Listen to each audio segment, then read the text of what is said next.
لا تنسوا الاعجاب بالفيديو والاشتراك في القناة. Okay, in this section we're going to be talking about how to create charts and graphs in Excel. In this first lecture I'm just going to show you some of the possibilities with charts and graphs and give you an introduction to the ones that we're going to create in the next few lectures, and I'll walk you step by step through creating your first chart. So if you look up here in the left hand corner of this spreadsheet, you'll probably recognize our kitchen remodel cost worksheet. The only difference is that I've taken the grid lines out of our worksheet just to make our spreadsheet and our charts easier to look at. And by the way that you do that is just by going to View and clicking Grid Lines, and see they pop back up, or I can click Grid Lines and they go away. So what I've done is created these three charts based on our spreadsheet. So you can see this first one here is basically just the cost of different materials. So we have the materials across the bottom, just like we have in our first column, and then we have our total costs laid out into columns. The awesome thing about charts is that it makes all of your data very visual. So we can look down this column and kind of pick out some things and see that flooring is our most expensive cost, cabinets are next. If we look around some more, we'll see that the fridge is the next expensive thing.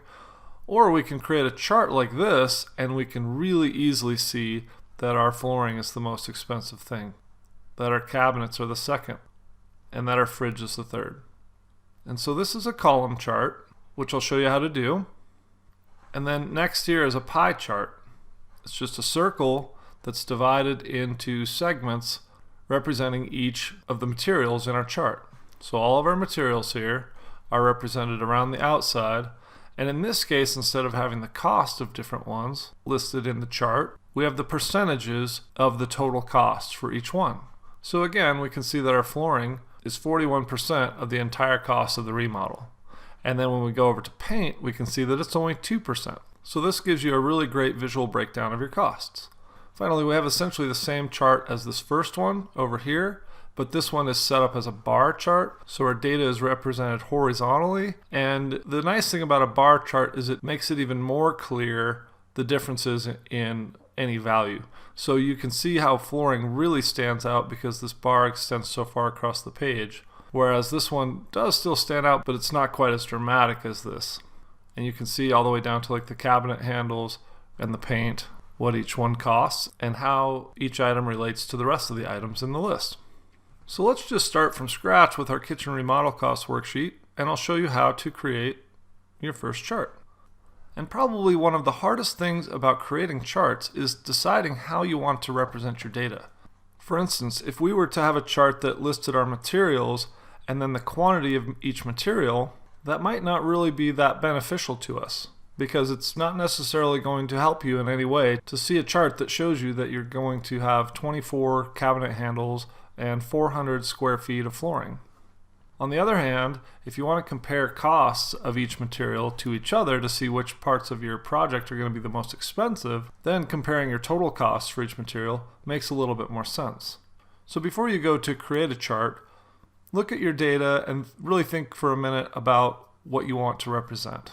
So in this case, we're just going to work with materials and our total. And there are a couple of ways that you can use the data like this. You can format it as a table, which we'll talk about in another part of this course, or you can name it as a range. And the way you do that is you select the entire range that you want to work with, click up here in the name bar, name your range, just call this kitchen R for kitchen remodel, and hit enter. Then if you click off of this and select it again, you'll see that the name of your range pops up there. Or you can just select your range, go to Insert, and click on Charts. Now you can either pick from one of the drop downs here, which will give you a little preview of each chart type, or you can click on this arrow, which will bring up a dialog box, or you can go to the Recommended Charts tool. And I like the Recommended Charts tool because it'll give you ideas for what it thinks will work best for you, and in some cases it's not very helpful because, like in this instance, I have the quantity and cost included in this range, and so it's trying to figure out how to calculate the quantity and cost along with the total, and some of these charts don't really make that much sense. But typically, if you've If you have a kind of tight range that is relevant only to the chart information that you're going to present, then the recommended charts tool is generally pretty accurate and helpful. I'm going to go to all charts, and I'm just going to choose a column chart. And even though this looks kind of funny right now, we're going to change it so that it's representing the information that we want it to represent. And I'm going to show you how to do that. So I'm going to just click on that, and you notice when you hover it over it, it gives you a really nice close-up of it so you can see what you're getting into. But I've selected that one, and I'm going to click OK. And that's just going to automatically create a chart. Now you can see once this chart is created, it is showing which cells it's using out of my range for the different things in this chart. So I'm going to show you how to change that. So first I'm going to shrink this chart down a little bit so we can kind of fit everything in here where we want it. And then I'm going to right click on my chart, and I'm going to go to select data. I'll just pull this up here a little. So you can see first we have our chart data range, and that's referring to my whole range, which is just what I want. Where I don't need to calculate the quantity and the individual cost of each item, I just want to do a chart with the entire totals of each item. Then I'm going to go ahead and go in here, and I'm going to take the quantity and the cost, and I'm going to remove those.